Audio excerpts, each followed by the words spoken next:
আমি এই মুহূর্তে অবস্থান করছি বাহরাইনের রাজধানী মানামায় কুকমিল রেস্টুরেন্টে। বাহরাইন ১৪ গ্রাম সোসাইটির উদ্যোগে ঈদ পূর্ণমিলনী ও আলোচনা অনুষ্ঠানের আয়োজন করা হয়েছে। সোসাইটি বাহরাইনের ঈদ পূর্ণমিলনীর আয়োজনের আজকের প্রোগ্রামে যারা উপস্থিত হয়েছেন সবাইকে ১৪ গ্রাম সোসাইটি পরিবারের পক্ষ থেকে ধন্যবাদ জানাই এবং ঈদুল আজহার শুভেচ্ছা জানাই। আপনারা জানেন ১৪ গ্রাম সোসাইটি সবসময় মানবিক কাজ করে থাকে, প্রবাসীদের কল্যাণে কাজ করে থাকে।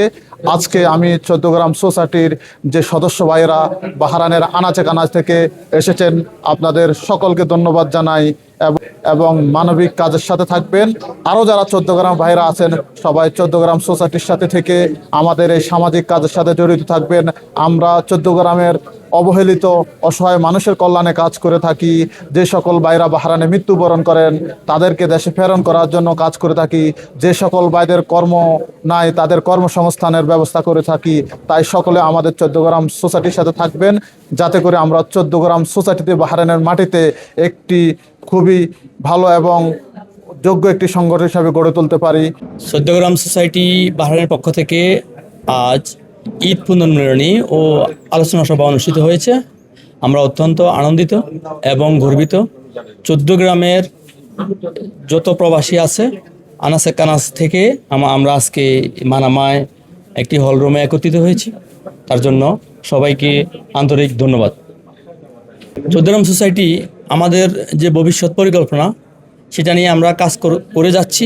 ইনশাআল্লাহ বাহরাইনে আমরা যতদিন বেঁচে থাকব আমরা এটাকে উত্তর আরও প্রসারিত করার সর্বোচ্চ প্রচেষ্টা অব্যাহত থাকবে ইনশাআল্লাহ। আমরা প্রবাসীদেরকে নিয়ে কাজ করি।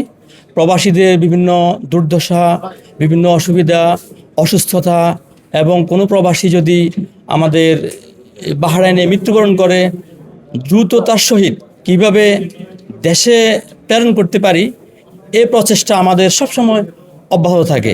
সুন্দর আমাদের পরিকল্পনা হচ্ছে সেটা হচ্ছে ১৪ গ্রামকে সুন্দরভাবে একটি ফুলের বাগানের মতো সাজানোর জন্য। এই বাগানের মধ্যে যখন সুবাসিত হবে তখন অবশ্যই প্রত্যেক মানুষ এসে সেই সুবাস যেন গ্রহণ করতে পারে, আমরা সেই পরিকল্পনাতে আছি।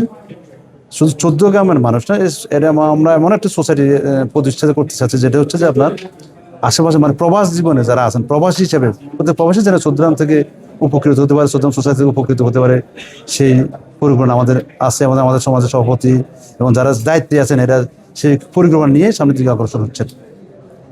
ঈদ মোবারক সকল প্রবাসী ভাইরা, ঈদুল আজহা, ঈদ মোবারক। আমি আসলে এই ১৪ গ্রাম সোসাইটির একজন ক্ষুদ্রতম সদস্য হিসাবে আমি গর্বিত। আজকে আমি বাহরাইনে প্রায় ২৯ বছর, বিগত ২৬ বছর পর গত ২ বছর হচ্ছে আমাদের ১৪ গ্রাম সোসাইটি। আমরা অত্যন্ত আনন্দিত এবং অনেক ভালো লাগতেছে আমাদের ১৪ গ্রাম সোসাইটির ১৪ গ্রামের সবগুলো লোক একসাথে আমরা ঈদ পুণ্যমিলনী অনুষ্ঠানে একসাথে হতে পেরেছি। সবার সুখ দুঃখ ভাগাভাগি করতে পারতেছি এবং আমরা যারা ভবিষ্যতে ১৪ গ্রামের জন্য কাজ করতে চান আপনারা সবাই আপনাদেরকে আমন্ত্রিত এবং আসেন, আমরা সবাই কাঁধে কাঁধ মিলে। দেশ বিদেশে সবাইকে ঈদের শুভেচ্ছা, ঈদ মোবারক। এই ১৪ গ্রাম সোসাইটি আসলে একটা মানবিক সংগঠন, মানবতার কাজ করে এই সংগঠন সৃষ্টির শুরু থেকে এই পর্যন্ত বিভিন্ন মানবিক কাজে ১৪ গ্রাম সোসাইটি সবার আগে। ইনশাআল্লাহ আমরা ভবিষ্যতেও এই ১৪ গ্রাম সোসাইটি মানবিক কাজে আরও এগিয়ে থাকবেন।